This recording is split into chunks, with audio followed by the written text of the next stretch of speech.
How much of this book is fiction? How much is nonfiction? How much is kind of fudging here and fudging there? And only the background details are nonfiction. I mean, dates are mostly right, but in some cases I've switched things around. The skeleton of the story is based on my grandma's story. That is to say, the story of her grandma. At a certain point, about 12, 14 years ago, I asked my grandma to tell me our family history. And she told me a story I'd never heard before of her grandma, who was married at 10, widowed at 18, with 2 small children, who observed caste restrictions, shaved her head, wouldn't leave her house because it's a bad omen to see a widow on the street, and could not be touched or touch from dawn till dusk, even her little kids.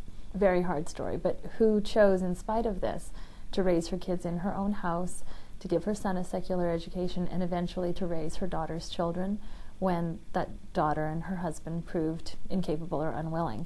And one of those children was my grandma.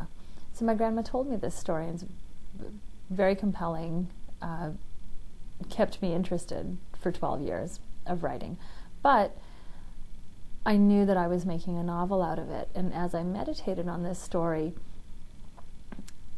I sort of left the 200 pages of transcripts behind. I mean, that's how much detail my grandma gave me, and yet many of the characters that you meet in the book might share only a couple of characteristics, a couple of key actions with the people in the story my grandma told, and I had to imagine all the whys, the internal motivations, and I did a lot of research on the socio-political context that explained a lot of what was driving their choices, what made certain choices necessary or appealing in their eyes, but all of the internal stuff, their psychology, their reactions to one another, their feelings for one another, all that is imagined because the whole story takes place before I was born. I found Buchami a fascinating character. Was he based on somebody who really had existed to some degree? My great-great-grandmother's servant was really called Muchami. Wow. Muchami is an homage to him and to other servants like him who were invisible and yet absolutely fundamental to these households. Not permitted in the kitchen, not permitted to be seen while people are eating, and yet so much a part of the heart of the household. Muchami in this book is Sivakami's external presence. Sivakami can't go out to collect rent from her agricultural tenants, so he goes out to collect the rent for her. He also brings her news of the outside world, whatever he thinks won't hurt her, whatever he thinks she needs, and she trusts him not to tell her what she doesn't want to know, not only to tell her what she wants to know, but not to tell her what she doesn't want to know.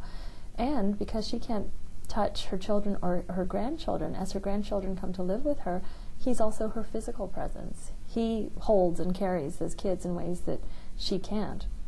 And in this way, it becomes very much the heart of the book.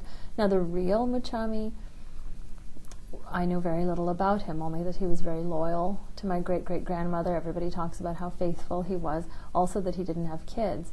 But it was a big question for me how it could be that a man, my great-great-grandmother's husband, would hire another man to be a servant in the house when he himself, my great-great-grandfather had predicted his own death, as Sivakami's husband does in this book, and duly dies when he's supposed to.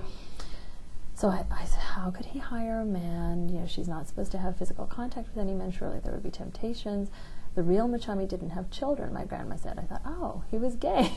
It was a complete fabrication. There's probably a 15% chance that it was true, but it did give a wonderful attention to the story, a great chance for me to investigate the life of a closeted gay man in rural India 100 years ago, and this whole other layer evolved out of that. So it's a very good example of how invention and supposition were in dialogue with the things that my grandma told me. The woman who must be your grandmother, that character's name was? Janaki. She was neat. Janaki is a very good girl, in a way. She is somebody who has enormous gifts of invention and imagination. She's very creative and funny, but she also is acutely aware that she is a kind of a guest in her grandma's house, that things are not the way they should be, that she really should be living with her mom and her dad, or at least in her paternal grandparents' house, not with her mother's mother. So she does everything she can to make things easy for her grandmother to be the best girl that she can, and also to look after her siblings by doing this. But she's also she's a very good observer, and she can either see or sense a lot of what's going on in her world.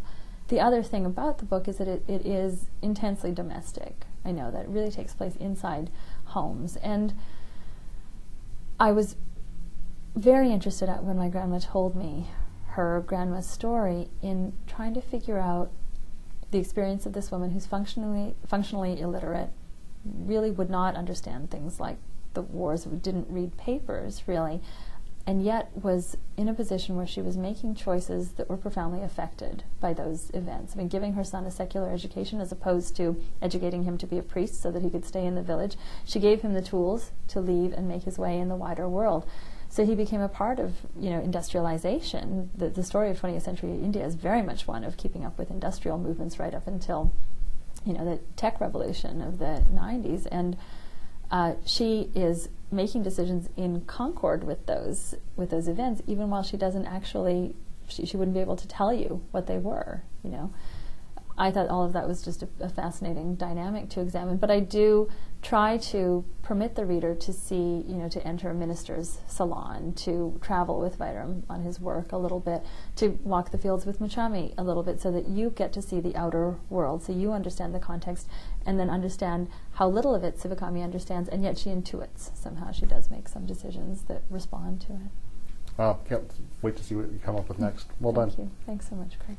The book is The Toss of a Lemon. I've been speaking with the author, Padma Viswanathan, and The Toss of a Lemon, published by Random House of Canada.